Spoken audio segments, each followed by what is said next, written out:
how to make Instagram story icons smaller.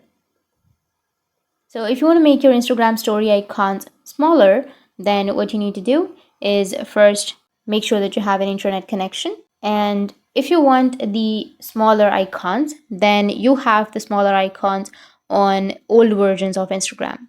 So in order to make your story icon smaller, you need to delete your current version or your current application. Just go and uninstall the application. After uninstalling, you can open up your browser, any browser that you're comfortable with. And on your browser, you need to search for Instagram old version. And here you need to go with the website that will provide you the old version.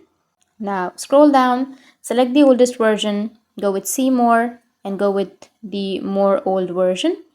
And select the version that you would like to download.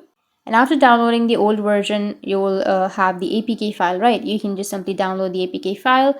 And once it's downloaded, you can go with the top right, which has that three dots, and you can tap on downloads. And here you will have the APK file. You can just simply tap or double tap on that APK file, and it will install your Instagram. And after installing your Instagram, you can log in, and it will make your Instagram story icon smaller with the oldest version. That's it, and if you have any questions, feel free to comment below. Thanks for watching.